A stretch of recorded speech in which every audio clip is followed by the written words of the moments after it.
This one's my take on the emergency alarm system that's been installed automatically onto people's smartphones, and the fact that the UK government intends to do a test alarm on the 23rd of April, which is coincidentally St George's Day.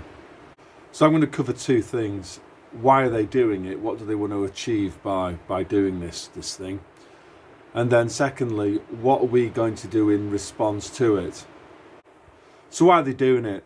Why bother with this emergency alert system and this test? The answer is they want to put you into a fear state, create anxiety, because people who are fearful and anxious are easier to manipulate and control.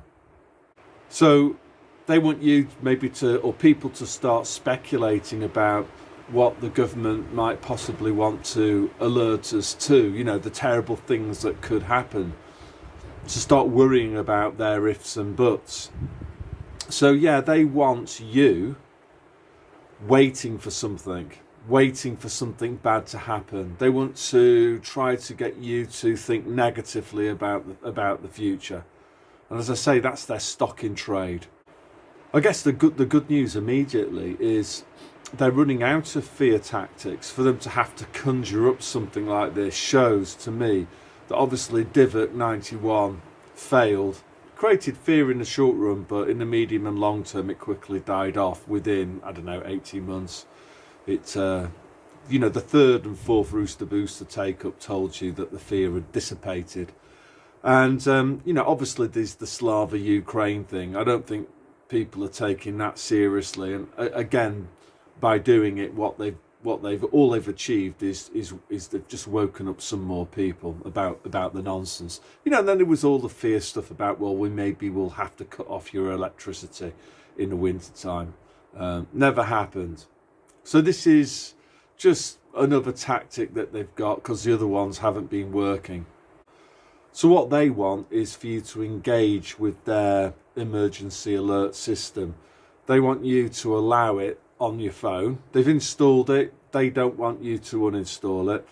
And they want you to engage with this emergency alarm system, alert system. So when it rings on the 23rd of April, they definitely want you to press a button on your phone that acknowledges that you've received the alert. So it's almost like the Pied Piper of Hamelin. They want you to follow the Pied Piper. And they'll be measuring all of this too. They'll be measuring the percentage of the population who kept the app on the phone, the emergency alert system app. And they'll also be measuring the number of people who accepted receipt of receiving the emergency alert, alarm, whatever it's called, on the 23rd of April. So they'll be looking at this to try to ascertain the percentage of the population that are still with them, that they can still con and confuse and get them to run off the cliff like lemming style to order. So what do we do about it? The most obvious thing is that we just delete this app on our phones. We haven't consented to having this app installed. No one's done that. The government has just installed it anyway, or got big tech. Same difference, they're one and the same, two cheeks of the backside to install it. And we try to encourage other people, as many people as we can, to uninstall the app. If I don't rule out the possibility that they can reinstall it maybe a minute or two before this alarm goes off on the 23rd of April. And I think in that situation, we just do not answer the alert. So that's certainly, what I would be doing. I'm not sure actually whether I'll get one with me being in Finland, but under no circumstances do we answer. That would be my thing, because it's, what they're like. That would signify to them compliance and therefore consent for them to do other crazy stuff. And we want to show them through their big data, their metadata, that we're not complying with them anymore, that we've seen them. And this is a great opportunity. Rather than seeing this emergency alert system 23rd of April test on St George's Day, rather than seeing that as a threat, we should see that as an opportunity. an opportunity to tell these people in the classic way that I've always advocated, non-violence, that we don't consent we don't consent to what you're doing. So therefore you must stop it, because if you don't, any adverse comeback is going to fall on you, not us, because we haven't consented to this. I think the third thing that we do is we use the time that we've got now. So it's about a month left before the 23rd of April, is to tell as many people as we can about what's going on, that this emergency alert system, this app, has been installed onto their phone without their knowledge, let alone with their consent. And I think personally, what a good tactic, might be, if you're out with a normie work colleague for lunch or whatever, is to talk to them about maybe a potential scam. And, oh, have you heard about, that these scammers are hacking into people's phones and installing apps, without their consent, and say, do you want me to check your phone and see if it's there? And, get the phone out between the two and just show them.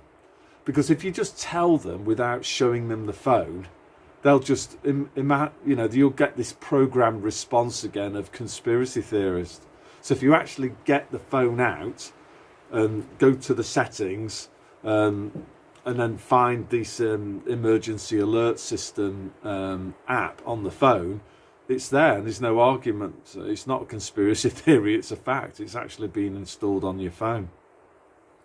And I guess then is to make jokes about it. That would be my feeling about it. That like what's this for? Like if there was a nuclear war, like what point would there be in you having like two minutes warning? How is that going to make any difference? Like, why would the government go to that trouble?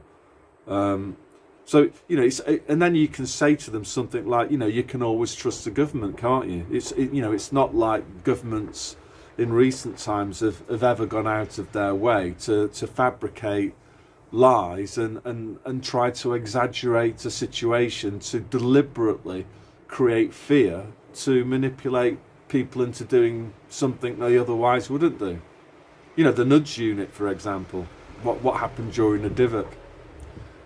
We've got a snowstorm here, so it's nearly April. We could do with some global warming here in Finland. The football season starts, it's around the corner. So anyway, I think too, as a former teacher, don't underestimate the importance of repetition. So keep on reminding these people, the people that maybe are sort of partially awake but not fully awake, or either that or like complete normies. Just keep on hammering away at them on this 23rd of April date and this emergency alarm system, because I think repetition, it helps the message to get through. And then the other thing as well is rather than like explaining to them in a worried tone, like use humour, use sarcasm, take the piss out of it. I think that tends to work pretty well, I would say. And ask dumb questions. Oh, like, why would the government do that? Oh, they've never done anything like that before, have they? And then start laughing. And then just eyeball them and see what they do. So I guess, when we're talking to other people, the end station that we want to get to is to encourage as many of them to delete the app as possible. Because again, the government will be monitoring this, and they'll be using that as a metric. And you know what they're like, if there's no sign of any resistance, they'll keep on pushing, they'll keep on pushing on doors until they find some pushback. And this is where we can show them pushback immediately in a peaceful, non-violent way, by getting as many people as possible to delete this app. And then if they want to play a funny trick, and reinstall it the night before, then actually on the day to convince people that it's not in their interests to acknowledge the receipt of this emergency alert. In fact, it's actually against their best interests, and it's pretty pointless. 2 minutes in the event of a Russian nuclear attack is not going to make an awful lot of difference. And again, just laugh about that. Ask them, like, what would you do with those extra 2 minutes that the government is going to give you through this expensive emergency alert system? And then ask them, are they stupid? Or maybe the other explanation is maybe they're doing it for another reason. Maybe it's part of this surveillance and control agenda. Yeah, maybe they're doing this as another psychological operation to get people to be fearful of things that they shouldn't be fearful of. I think the final thing that we can do is write to MPs and, I don't know, headline politicians like Sunak, or even just tweet them. You know, I think the thing with tweets is that, again, this will be monitored, it's more public, and just tell them that we didn't consent to having this app installed on our phone. We didn't. Why have you done this? We don't consent to it. I don't need to be warned of your Fantasy Island scare stories, your fear propaganda. I don't consent to it. I don't want you to do this again. And indeed, like, explain to them that how is this not breaking data protection? You know, the GDPR legislation. You know, we're supposed to still have regulations harmonised with the EU. This is surely a breach of our privacy. The government isn't our mum and dad.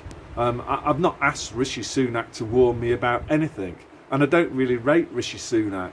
So, you know, the things that he might want to warn me about, I might not be very interested in, to be perfectly honest, and I don't trust him. And I think that's another good thing to say to these scumbag politicians and the prostitute lackeys that they employ, is that, sorry, we don't trust you. We don't trust you with this app, or with anything else for that matter. So yeah, that's my thoughts on the emergency alert system and this alert that's going to come on the 23rd of April, which is St George's Day. And I think we can use this as we shouldn't see this as being a bad thing. We should see this as being a good thing and an opportunity to just push back at them in a very obvious way by deleting the app and not responding to it. You know, tell these politicians you can stick your emergency alerts where the sun don't shine. And my phone is my private property that I paid for. So what damn right do you have to start installing software on my phone without you even asking me? It's like taking liberties. You know, the government isn't there to be my mum and dad.